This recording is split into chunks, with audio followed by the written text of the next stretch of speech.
Hello everyone, welcome back to exam mind. Friends, कैसे हैं आप सब लोग? आई होप आपकी तैयारी अच्छी चल रही होगी।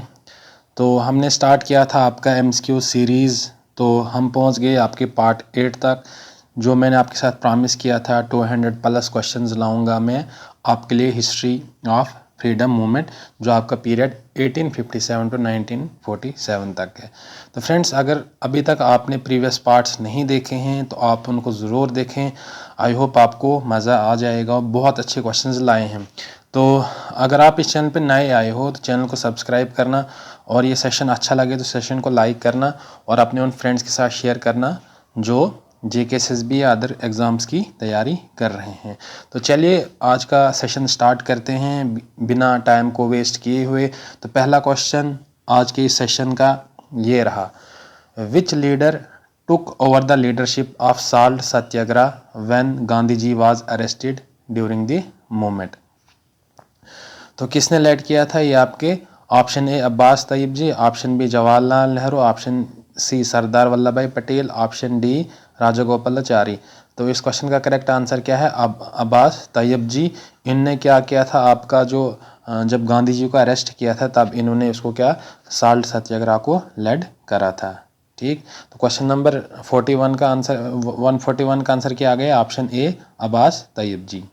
Next question, The first round table conference held on November 12, 1930 was chaired by whom? जो आपकी पहली फर्स्ट राउंड टेबल कॉन्फ्रेंस हुई थी 1930 में, उसको किसने चेयर किया था? Option A Lord Sankey, option B Arthur Henderson, option C George V और ऑप्शन डी रामसे मैकडोनल्ड। तो किसने किया था? रामसे मैकडोनल्ड ने किया था इसको चेयर, जो हम इसको बोल सकते हैं इसके प्रेसिडेंट रहे थे। ठीक, तो इसमें यहाँ तक कोई दिक्कत फ्रेंड्स? तो next question, how many delegates from India attended the first round table conference held in London. तो इंडिया से कितने डेलीगेट्स ने अटेंड किया था फर्स्ट राउंड टेबल कॉन्फ्रेंस, जो आपका कब हुआ था? आपका 1930 में हुआ था। तो 74 डेलीगेट ने पार्टिसिपेट किया था जो इंडिया से फर्स्ट राउंड टेबल कॉन्फ्रेंस में पार्टिसिपेट किया था। ठीक, तो आपकी सिर्फ तीन राउंड टेबल कॉन्फ्रेंस हुई है 1930 से लेके 1932 तक। ठीक, next question, who among the following personalities was president of Karachi session of 1931। जो आपका कराची सेशन 1931 हुआ था उसका प्रेसिडेंट कौन रहा था? Option A Jawaharlal Nehru, option B Mahatma Gandhi, option C Mohammad Ali Jinnah, option D Sardar Vallabhbhai Patel. तो ये आपका कराची सेशन हुआ था 1931 में, तो उसका प्रेसिडेंट कौन था आपका? सरदार Vallabhbhai Patel. So option D is the correct answer. Next question, Who among the following was the Indian woman representative in the second round table conference held in 1931? तो कौन इंडियन वुमेन रही है representative in second round table conference जो आपकी 1931 में हुई थी? Option A Indira Gandhi, option B Sarojini Naidu, option C Sucheta Kripalani और ऑप्शन डी उषा मेहता। तो इस क्वेश्चन का करेक्ट आंसर क्या है? Sarojini Naidu, option B is the correct answer. और ये जो आपका सेकंड राउंड टेबल कॉन्फ्रेंस हुआ था, इसी एक जो आपके तीन कॉन्फ्रेंसेस हुए थे, सिर्फ और सिर्फ गांधी जी ने सेकंड राउंड टेबल कॉन्फ्रेंस में पार्टिसिपेट किया था। ठीक, तो वो आपके लिए होमवर्क क्या है जो आपने कमेंट बॉक्स में करना है कि वो कौन सा लीडर था जिसने तीनों राउंड टेबल कॉन्फ्रेंस में पार्टिसिपेट किया था। तो इस क्वेश्चन का करेक्ट आंसर क्या आ गया? Sarojini Naidu was the Indian woman representative in second round table conference जो आपकी 1931 में हुई थी। Next question, Who among the following refused to attend the third round table conference assembled on November 1932? तो आपकी मैंने बोला था आपकी तीन राउंड टेबल कॉन्फ्रेंस हुई थी 1930 और 1932 के बीच में। तो ये अभी इसमें क्वेश्चन पूछ रहा है कि किसने रिफ्यूज़ किया था to attend the third round table conference? Option A labour party from Britain, option B Indian national Congress, option C the conservative party और option D both A and B. तो किसने रिफ्यूज़ किया था? आपका आपका labour party from Britain और Indian national Congress ने refuse किया था to attend the third round table conference in 1932। तो इस क्वेश्चन का करेक्ट आंसर क्या आ गया? Option D, both and B. Next question, the demand for Purna Swaraj और complete freedom was accepted as an aim by the Congress in which session? तो किस session में कांग्रेस ने एक्सेप्ट किया था पूर्ण स्वराज और complete independence? Option A Nagpur, option B Madras, option C Lahore, option D Delhi. तो इस क्वेश्चन का करेक्ट आंसर क्या है? Option B is the correct answer, Madras session. 1927 में मद्रास सेशन हुआ था, जिसमें इन्होंने क्या किया था? पूर्ण स्वराज का एक्सेप्ट किया था। और ये अडॉप्ट कब किया था? अडॉप्ट हुआ था आपका लाहौर सेशन। इस क्वेश्चन का करेक्ट आंसर क्या है? ठीक है, मद्रास सेशन है, बिल्कुल ठीक है, लेकिन अडॉप्ट कब हुआ था? ये लाहौर सेशन हुआ था 1929 में हुआ था, 1929 में हुआ था। ठीक, तो अडॉप्ट हुआ था 1929 में। और एक्सेप्ट कब किया था? कंसेप्ट कब दिया था? मद्रास सेशन में। इस क्वेश्चन का करेक्ट आंसर एक बार में इस क्वेश्चन का करेक्ट आंसर क्या है? ऑप्शन सी, लाहौर सेशन में इसको अडॉप्ट किया था, जो आपका 1929 में हुआ था, 1929 में हुआ था। और इसके प्रेसिडेंट कौन थे वो आप कमेंट बॉक्स में मुझे ज़रूर बताएं। ये कंसेप्ट दिया था पूर्ण स्वराज का 1927 में, जो आपका मद्रास सेशन था, ठीक है ना। तो इस क्वेश्चन का करेक्ट आंसर क्या है? ऑप्शन सी, लाहौर, जो आपका 1929 वाला सेशन था, उसमें एक्सेप्ट किया था पूर्ण स्वराज और कंप्लीट इंडिपेंडेंस। ठीक। Next question, the provision for the establishment of a federal court was introduced under which of the below mentioned act? तो किस एक्ट के तहत एस्टेब्लिश किया था आपका federal court? Option A, Indian council act 1892, option B Minto Morley reform of 1909, option C government of India act 1919, और option D government of India act 1935। तो इस क्वेश्चन का करेक्ट आंसर क्या है? Option D, government of India act 1935 से हमने क्या लिया था? Establishment of federal court introduce किया था by government of India act 1935। Next question, what was the name of the party formed by Subhash Chandra Bose in 1939 after living the Congress? तो 1939 में सुभाष चंद्र बोस ने कौन सी पार्टी फॉर्म की थी जब उन्होंने कांग्रेस को छोड़ा था? Option A, revolutionary socialist bloc, option B forward bloc, option C socialist bloc, और ऑप्शन डी आज़ाद हिंद फौज। इस क्वेश्चन का करेक्ट आंसर क्या है? ऑप्शन बी, फॉरवर्ड ब्लॉक को इन्होंने 1939 में क्या किया था? फॉर्म किया था। और इसके फाउंडर कौन है फॉरवर्ड ब्लॉक के? सुभाष चंद्र बोस। तो इस क्वेश्चन का करेक्ट आंसर क्या आ गया? Option B, forward bloc. Next question, who among the following personalities was the first Indian Governor General of India? तो फ्रेंड्स यहाँ पे मैंने क्या दिया है? फर्स्ट इंडियन गवर्नर जनरल कौन रहे हैं? Option A doctor Rajendra Prasad, option B Rajagopalachari, option C B R Ambedkar, option D Sardar Vallabhbhai Patel. तो आपके फर्स्ट इंडियन गवर्नर जनरल कौन रहे हैं? आपके राजगोपालाचारी। और ये आपके लास्ट इंडियन गवर्नर जनरल भी रहे हैं, लास्ट इंडियन गवर्नर जनरल रहे हैं। ठीक, तो इस क्वेश्चन का करेक्ट आंसर क्या आ गया? B, Rajagopalachari was the first Indian governor general of India. Next question, who among the following dictator did not take part in the world war second 1939? तो इम्पॉर्टेंट क्वेश्चन इतना है नहीं है, क्वेश्चन नंबर 151 आपका इतना इम्पॉर्टेंट क्वेश्चन ही आपका world history से हो जाता है। तो इस क्वेश्चन का करेक्ट आंसर क्या है? ऑप्शन बी, फ्रेंको इनने पार्टिसिपेट नहीं किया था आपकी वर्ल्ड वार सेकंड 1939 में। Next question, the partition of Bengal was announced by which viceroy of India on 19 July 1905? तो आप सबको पता है जो पार्टीशन ऑफ बंगाल हुआ था आपका 1905 में हुआ था। बंगाल को 2 पार्ट्स में डिवाइड किया था। ठीक, तब आपके वाइसराय कौन थे? Option A Lord Curzon, option B Lord Irwin, option C Lord Willingdon, और ऑप्शन डी लॉर्ड हेडिंगे। तो आपके लॉर्ड कर्जन आपके वाइसराय थे जब आपका पार्टीशन ऑफ बंगाल हुआ था।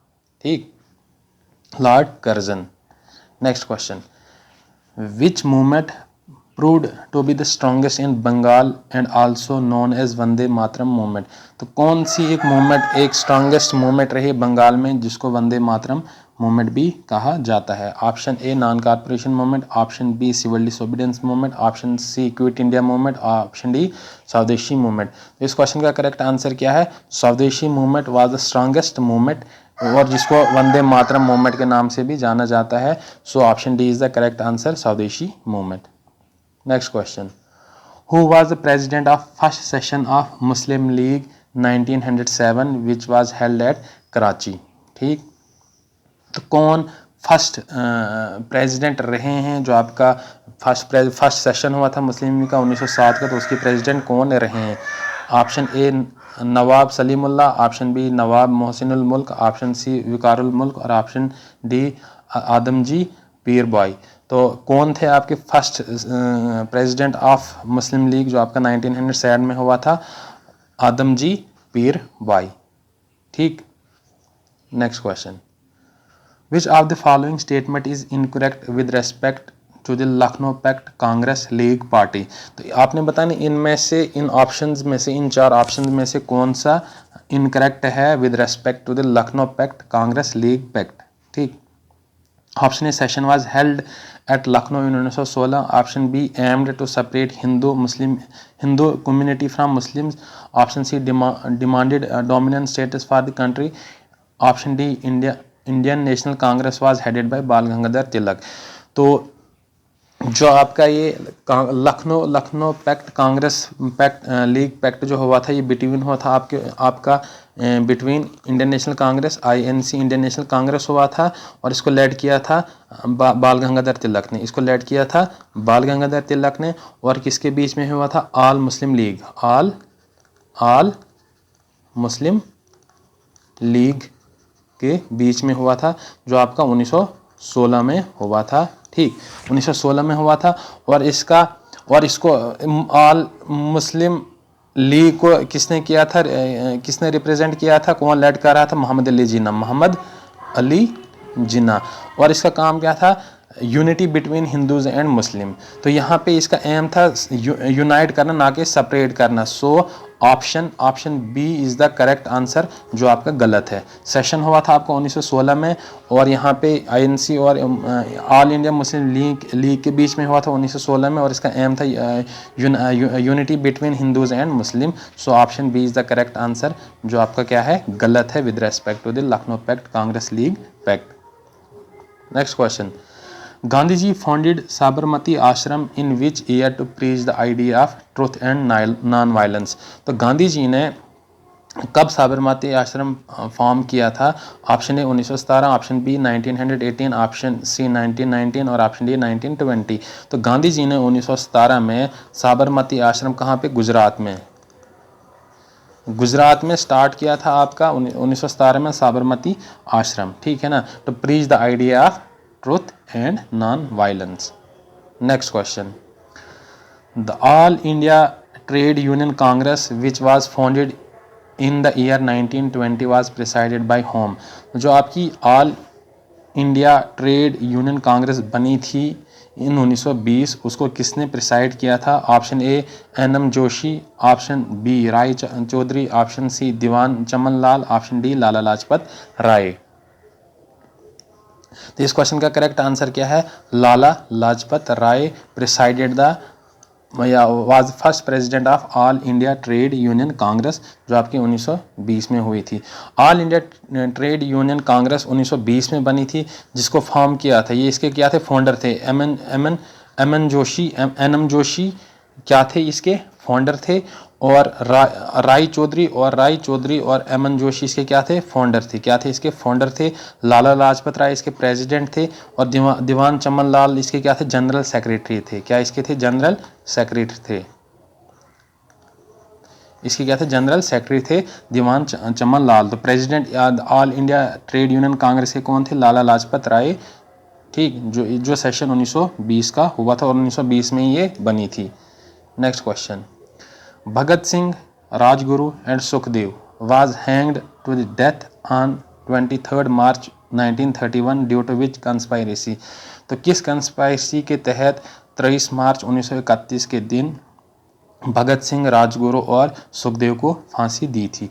Option A Alipore bomb case 1908, option B Delhi conspiracy case 1912, option C Lahore conspiracy case 1931 और option D Ghadar conspiracy case 1915। तो ये आपका लाहौर कॉन्स्पायरेसी केस 1931 में जो इन्वॉल्व थे भगत सिंह, राजगुरु और सुखदेव, तो इसी तहत इनको मतलब 23 मार्च 1931 को इनको फांसी दी थी। तो किस कॉन्स्पायरेसी से रिलेटेड थे? Lahore conspiracy case 1931।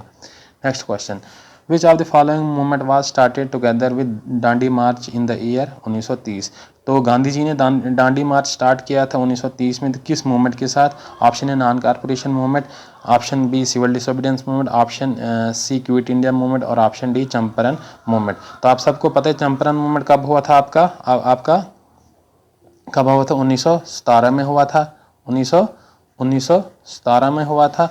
और क्विट इंडिया मूवमेंट 1942 में हुआ था, सिविल डिसोबीडियंस मूवमेंट 1930 में हुआ था और नॉन कॉर्पोरेशन मूवमेंट 1920 में हुआ था।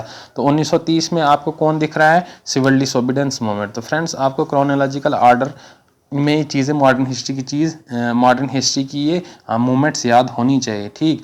तो गांधी जी ने सिविल डिसोबीडियंस मूवमेंट के साथ डांडी मार्च स्टार्ट किया था। ये आपका साबरमती से डांडी तक ये प्लेसेस के नाम थे। तो वहाँ पे इनने ये सिविल डिसोबीडियंस मूवमेंट स्टार्ट किया था। Next question, Pune Pact 1932 that granted new rights to the untouchables was signed between whom? Pune Pact 1932 में हुआ था, जो आपको अनटचेबल्स को राइट देना था, किस किस के बीच में हुआ था? Option A Jawaharlal Nehru and Mahatma Gandhi, option B B R Ambedkar and Mahatma Gandhi, option C B R Ambedkar and Lala Lajpat Rai, option D Bal Gangadhar Tilak and Mahatma Gandhi. तो फ्रेंड्स, इस क्वेश्चन का आपने क्या करना है? आंसर क्या करना है? कमेंट बॉक्स में आपने क्या करना है? इसका आंसर करना है। ये आज के सेशन का लास्ट क्वेश्चन है फ्रेंड्स। आई होप आपको सेशन अच्छा लगा होगा। तो इस क्वेश्चन का आपने कमेंट बॉक्स में आंसर करना है कि पूना पैक्ट किस किस के बीच में हुआ था। आई होप आपको सेशन अच्छा लगा होगा फ्रेंड्स। सेशन को लाइक करते रहें और चैनल को सब्सक्राइब करना और बेल की घंटी भी दबाना ज़रूर अगर आप इस चैनल पर नए आए हो, ताकि आपको लेटेस्ट अपडेट मिलती रहे, लेटेस्ट लेक्चर्स मिलते रहें, ठीक। तो मिलते हैं नेक्स्ट सेशन में। Thank you, have a good